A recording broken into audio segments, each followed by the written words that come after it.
Donald Trump ने Iran पर कहर ढाने के लिए, उस युद्ध में हराकर उसके हौसलों को चकनाचूर करने के लिए दुनिया के सबसे खतरनाक बैटलशिप कही जाने वाली यूएसएस जेराल्ड फोर्ड को मिडिल ईस्ट में तैनात किया था। लेकिन यूएसएस जेराल्ड फोर्ड पर तैनात अमेरिकी सेना के सूरमाओं के पसीने छूटने लगे हैं। ईरान पर हमले से पहले उसके हौसले चकनाचूर दिखाई दे रहे हैं। अपनी दुर्दशा पर वे आंसू बहा रहे हैं और डोनाल्ड ट्रंप प्रशासन से मिन्नतें कर रहे हैं कि उन पर रहम किया जाए और वापस बुला लिया जाए। ईरान से संभावित युद्ध के खतरों के बीच यूएस मिलिट्री के ऐसे हालात बहुत कुछ बयां कर रहे हैं। यह सुनकर आपको ताज्जुब हो सकता है, लेकिन जो सच्चाइयां उजागर हुई हैं उसे लेकर दुनिया के कई डिफेंस एक्सपर्ट्स ईरान के सामने अमेरिकी सेना की कमजोरी मान रहे हैं, क्योंकि बाहुबल में अमेरिका बेशक मजबूत है, लेकिन जंग हमेशा हौसलों से जीती जाती रही है। जो इस समय मिडिल ईस्ट में यूएसएस जेराल्ड फोर्ड पर तैनात अमेरिकी सेना में दिखाई नहीं दे रही है। डोनाल्ड ट्रंप प्रशासन ने अपने सबसे खतरनाक aircraft carrier USS Gerald Ford को मिडिल ईस्ट में इसलिए तैनात किया था ताकि वो ईरान को डरा सके, उसे हमले का डर दिखाकर अपने दबाव में ले सके। लेकिन यहां पासा पलटता हुआ नजर आ रहा है।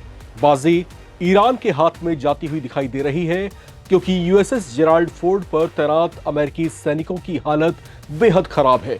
इसकी वजह यह है कि यूएसएस जेराल्ड फोर्ड 8 महीने से ज्यादा वक्त से लगातार अलग अलग तैनातियों पर है।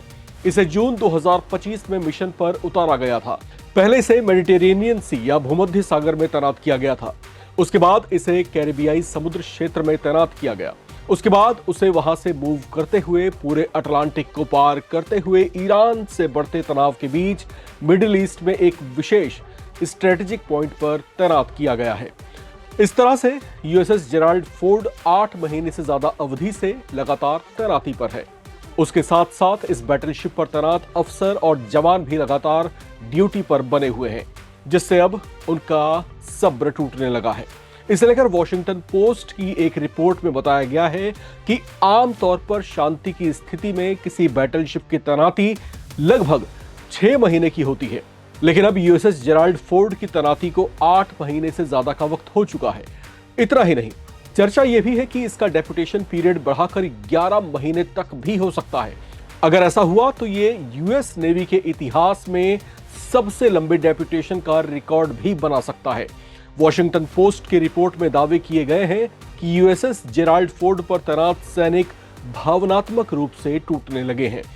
परिवार से 8 महीने से ज्यादा समय से दूर रहने और लगातार काम करने की वजह से वे मानसिक तौर से परेशान हो रहे हैं। इस बात को खुद USS Gerald Ford aircraft carrier के कमांडिंग ऑफिसर कैप्टन डेविड स्कारोसी ने भी स्वीकार किया है। उनकी ओर से भेजे गए एक पत्र में उन्होंने माना है कि तैनाती की अवधि बढ़ने से उन्हें भी झटका लगा था। हालांकि साथ ही उन्होंने पत्र में यह भी लिखा कि जब देश आवाज लगाता है तो एक सैनिक होने के नाते उनका कर्तव्य और देश की सेवा सर्वोपरि हो जाती है। यूएसएस जेराल्ड फोर्ड पर अमेरिकी नौसेना के 5000 से ज्यादा सैनिकों की तैनाती है। इसमें अधिकतर युवा शामिल हैं, जिनमें से कुछ का विवाह होने वाला था। कुछ का विवाह शिप पर रवाना होने से कुछ दिन पहले हुआ था। कुछ के बच्चे बहुत छोटे छोटे हैं तो कुछ अपने परिवार से मिलने के लिए तड़प रहे हैं। वॉशिंगटन पोस्ट की रिपोर्ट में एक महिला सैनिक के हवाले से बताया गया है कि वो अपनी छोटी सी बच्ची को लगभग 1 साल से मिल नहीं पाई है। और तो और बैटलशिप पर तैनाती के कारण उसकी मूवमेंट को गोपनीय बनाए रखने के लिए कभी कभी तो ये सैनिक जो है चाह कर भी अपने परिवारों से हफ्तों हफ्तों तक संपर्क नहीं कर पाते हैं। इतना ही नहीं, कुछ रिपोर्ट्स ऐसी भी आई हैं जिसमें यह खुलासा हुआ है कि यूएसएस जेराल्ड फोर्ड पर टॉयलेट सिस्टम में भी बड़ी खराबी आई है, जिससे सीमित टॉयलेट्स पर सैनिकों की लंबी लंबी कतारें लगती हैं और उन्हें शौच तक जाने के लिए बड़ी परेशानी सहनी पड़ रही है। अब ऐसे हालात और अमेरिकी सैनिकों के गिरे हुए मनोबल को लेकर चर्चाएं तेज हो गई हैं।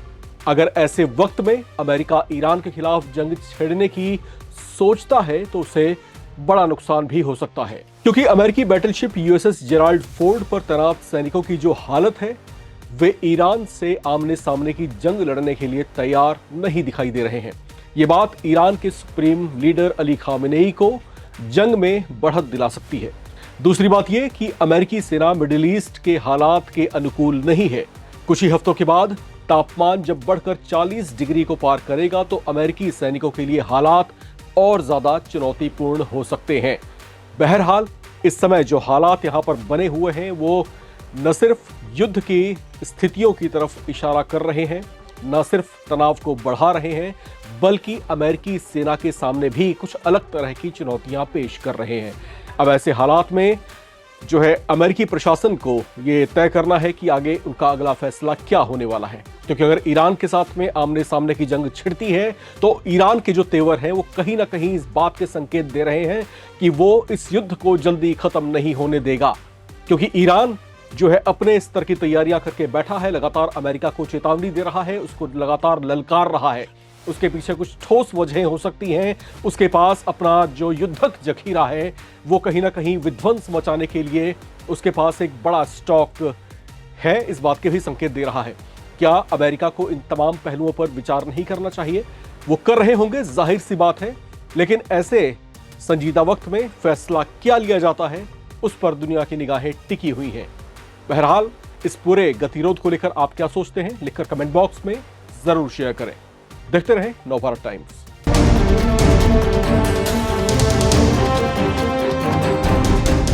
अमेरिका और ईरान के बीच परमाणु डील होगी या नहीं, इस पर पूरी दुनिया की नजर है। लेकिन इस बीच एक ऐसी खबर जो ट्रंप की नींदें उड़ा देगी। ट्रंप की नाक के नीचे रूस ईरान के बीच 500 मिलियन यूरो की मिसाइल डील हो चुकी है। ये ट्रंप को सीधा इशारा है कि जंग हुई तो तगड़ा नुकसान उनका भी होना तय है। वीडियो में जानेंगे रूस कौन सी घातक मिसाइलें खामेनेई को देने वाला है। इस सीक्रेट डील से खामेनेई पुतिन मिलकर ट्रंप को कौन सा झटका देने जा रहे हैं। ऐसा लगता है जैसे पुतिन ट्रंप के खिलाफ एक अभेद किला बनाने जा रहे हैं जो ईरान को हर प्रकार के खतरे से बचाएगा। अमेरिका और ईरान के बीच परमाणु वार्ता का अगला दौर 26 फरवरी को जिनेवा में होना है, लेकिन उससे पहले ही फाइनेंशियल टाइम्स की एक रिपोर्ट में यह दावा किया गया कि ईरान और रूस के बीच 500 मिलियन यूरो की एक सीक्रेट हथियार डील हुई है। इसके तहत रूस 3 साल में 500 वर्बा लॉन्च यूनिट और 2500 9M336 मिसाइलें देगा। ये जमीन से हवा में मार करने वाली मिसाइलें हैं जिन्हें जमीन, समुद्र या हवा से दागा जा सकता है। ये मिसाइलें कितनी खतरनाक हैं, कैसे दुश्मन की चीथड़ें उड़ा सकती हैं, अब ये समझिए। वर्बा रूस की लेटेस्ट जनरेशन की शॉर्ट रेंज कंधे से दागी जाने वाली एयर डिफेंस मिसाइल है जिसे एक सैनिक अकेले इस्तेमाल कर सकता है। इसे खासतौर पर कम ऊंचाई पर उड़ने वाले लक्ष्यों को गिराने के लिए डिजाइन किया गया है। रेंज करीब 6 से 6.5 किलोमीटर। ऊंचाई की बात करें तो ये 10 मीटर से लेकर लगभग 4.5 किलोमीटर तक उड़ रहे टारगेट को गिरा सकती है। यानी अगर कम ऊंचाई पर F-16 जैसे जेट भी उड़ेंगे तो वो इसका शिकार हो जाएंगे। इसकी रफ्तार 500 से 600 मीटर प्रति सेकंड तक पहुंचती है, जिससे तेज उड़ते विमान या ड्रोन भी बच नहीं पाते।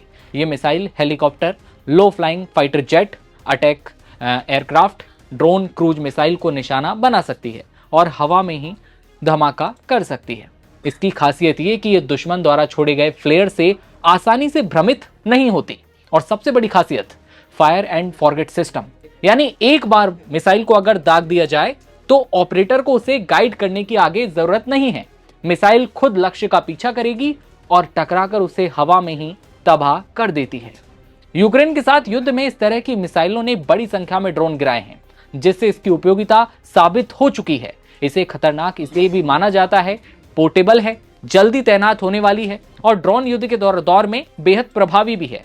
लो कॉस्ट लेकिन हाई इंपैक्ट एयर डिफेंस है। पहाड़ी और सीमावर्ती इलाकों में जहां बड़ी मिसाइलें या हथियार नहीं ले जाए जा सकते, वहां आसानी से दुश्मन पर हमला करने में यह मिसाइल ईरान के लिए उपयोगी होगी। मोटे तौर पर अगर मैं कहूं तो छोटी दिखने वाली ये मिसाइल आसमान से आने वाले खतरे को बहुत नजदीक से खत्म करने की ताकत रखती है। और अब इस गुप्त हथियार समझौते के तहत ईरान को शोल्डर फायर्ड मिसाइलें, यानी कि कंधे से दागी जाने वाली ये मिसाइलें मिलने जा रही हैं। जब अमेरिका किसी भी वक्त ईरान पर जोरदार हमला बोल सकता है, ऐसे वक्त में ये सीक्रेट डील ईरान के लिए मास्टर स्ट्रोक साबित हो सकती है। आपको याद होगा पिछले साल ईरान के एयर डिफेंस को हमले में तगड़ा नुकसान पहुंचा था। ईरान के परमाणु संयंत्रों पर ट्रंप ने खतरनाक हमले भी किए थे, लेकिन वर्बा मिसाइल एक ऐसा एयर डिफेंस है जिसे अमेरिका ट्रैक भी नहीं कर सकेगा। इसलिए ये ईरान के लिए मास्टर स्ट्रोक है। ऐसे वक्त में जब अमेरिका के साथ तनाव लगातार बढ़ रहा है, तमाम तरह के जो हैं दावे किए जा रहे हैं, ये डील ईरान की लो लेवल एयर डिफेंस को और ज्यादा मजबूत कर रही है। साफ है कि अगर ईरान और रूस के बीच ये सीक्रेट डील हुई है तो फिर वर्बा जैसी पोर्टेबल मिसाइलें ईरान को एक नई सुरक्षा परत यानी कि एक अभेद किला दे सकती हैं। ये थी मिसाइल की खासियत, कितनी खतरनाक है ये हमने आपको बताया। लेकिन इस युद्ध को लेकर आप क्या सोचते हैं, और कितने दिन, कब ये जंग छिड़ सकती है, और अगर ये जंग छिड़ती है तो कौन किस पर भारी पड़ेगा? कमेंट सेक्शन में अपनी राय जरूर बताइएगा और देखते रहिए आप नवभारत टाइम्स। नमस्कार।